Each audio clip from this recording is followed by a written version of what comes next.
ladies and gentlemen.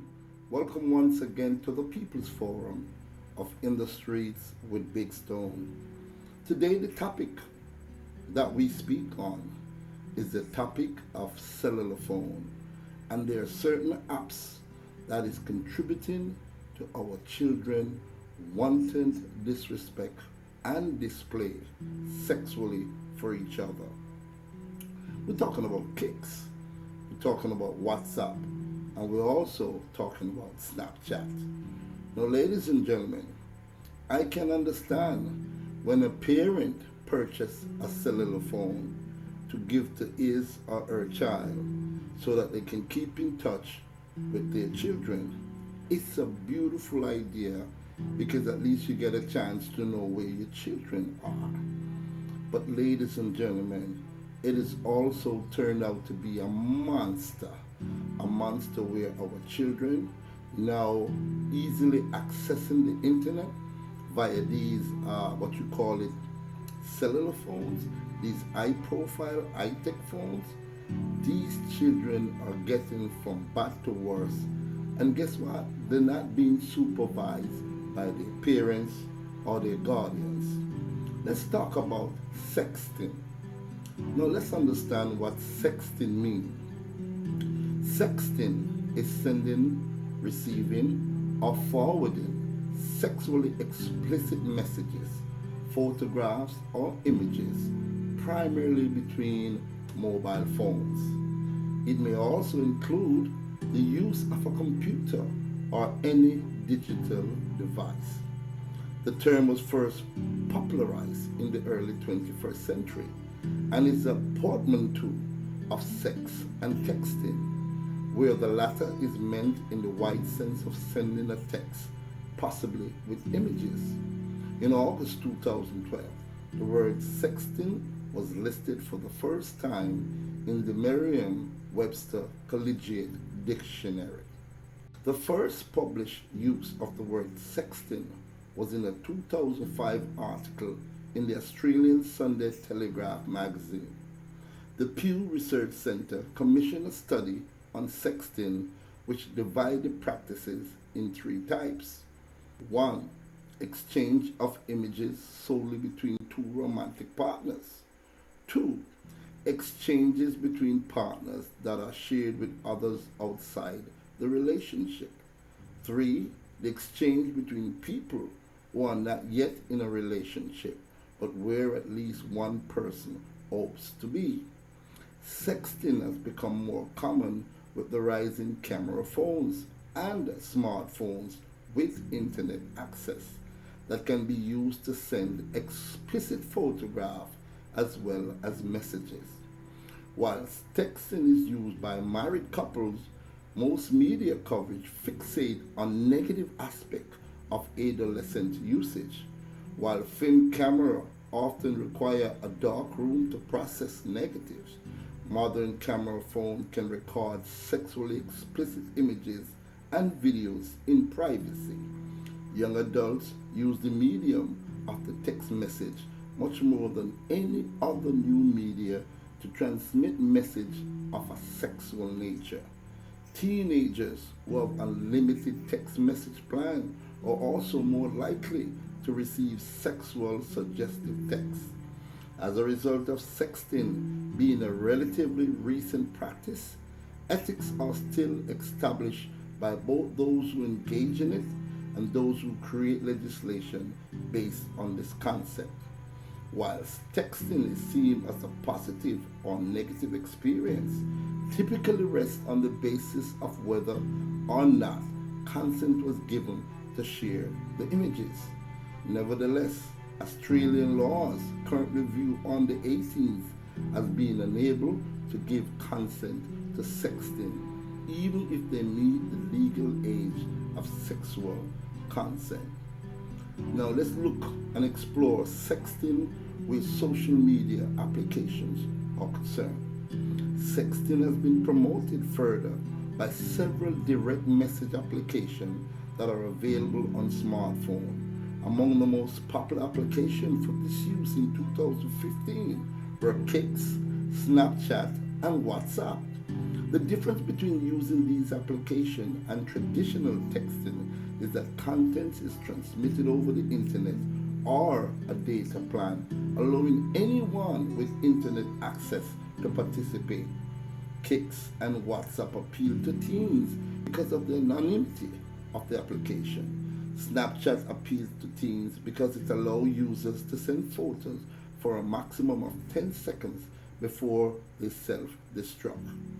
These sending photos over Snapchat believe they will disappear without consequences, so they feel more secure about sending them. There have been several cases where teens have sent photos over these applications expecting them to disappear or be seen by the recipient only. Yet they are saved and distributed, carrying social and legal applications. Even though users believe their photos on Snapchat, for example, will go away in seconds, it is easy to save them through one photo capturing technology, third party application, or simple screenshots. These applications claim no responsibility for explicit message or photos that are distributed.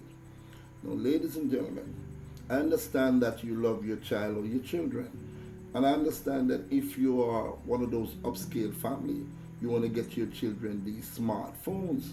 But these smartphones are killing your children. These smartphones are letting your children experiment. They're letting your children more fascinated with videotaping themselves. And they're letting your children do all manner of negative things. I remember the earlier part of the dancehall regime in Jamaica when the video camera came out and was used in the dancehall by Jack Sower. Big up yourself, Jack Sower.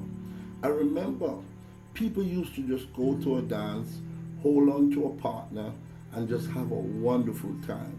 Yes, there might be a little rubby-dubby where you wind up and you squeeze up and so on, but that was about it.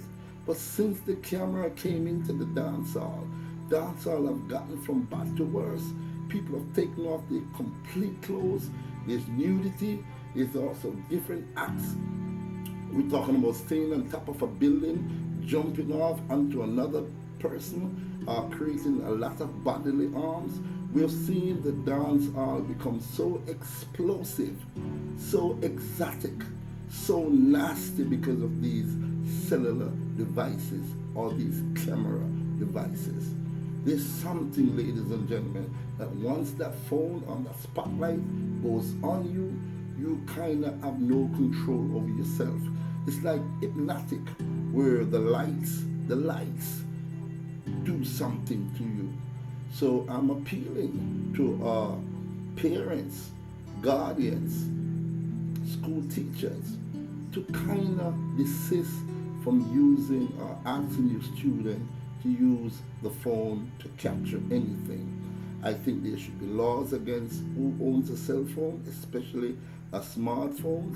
I think that once a smartphone or a camera phone is used to commit a crime, it should be full extent of the law be administered.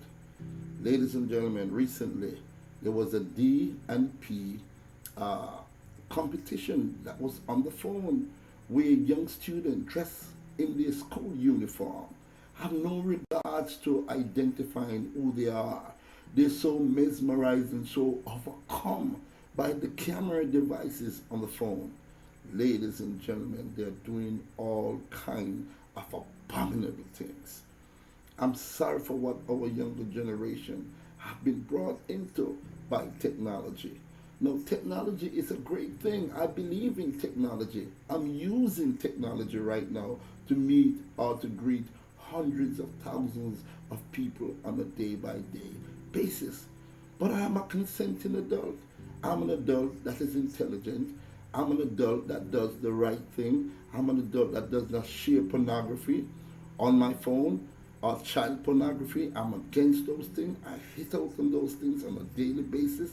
I think they are destructive to our children. And that is where we must come in as parents. Search your children's phone. Go through your phone on a day-by-day basis. There's no way a child should tell you that there's a password or a code to get into his or her phone. You should have the right to see what your children are sharing. You should have the right to see what your children are getting as texts. And you have the right to see what your children are doing with their phones. If you look into some of these phones, ladies and gentlemen, you'll be appalled to see the nastiness that is recorded by our youngsters. Ladies and gentlemen, everybody wants to be a star. Everybody wants to be able to upload something onto Facebook or whichever media outlet, and to see how much people likes it, appreciate it, and will also share it.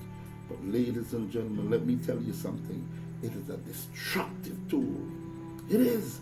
And if we do not monitor it, put a grasp on it, put a lid on it, our children's futures are doomed. So ladies and gentlemen, go back to the basic. Get a hold of your children. Be your children's keeper. Everybody is responsible for taking care and making sure that child comes out to be something great. It is your responsibility. It is my responsibility. So every chance that we get, we point out to our children the dangers of these things, the dangers of accepting new friends on Facebook. Facebook is one of the most dangerous places on the planet Earth. Recently, there was a viral video of a mother beating on her daughter to stay off Facebook. Get off Facebook. I don't want you on Facebook. Facebook is damaging our children's life. So, ladies and gentlemen, this is just my take on it. I'm appealing you, I'm begging you to look out for our children. Sexting, kicks, Snapchat, WhatsApp, all of them are destructive. They're destroying our children's future. So there you have it, ladies and gentlemen. Just my take on the new experience and the new gadgets that's going on. Take a look on your children. Thank you all for watching, and I do hope that you all have a fantastic day. Thank you very much.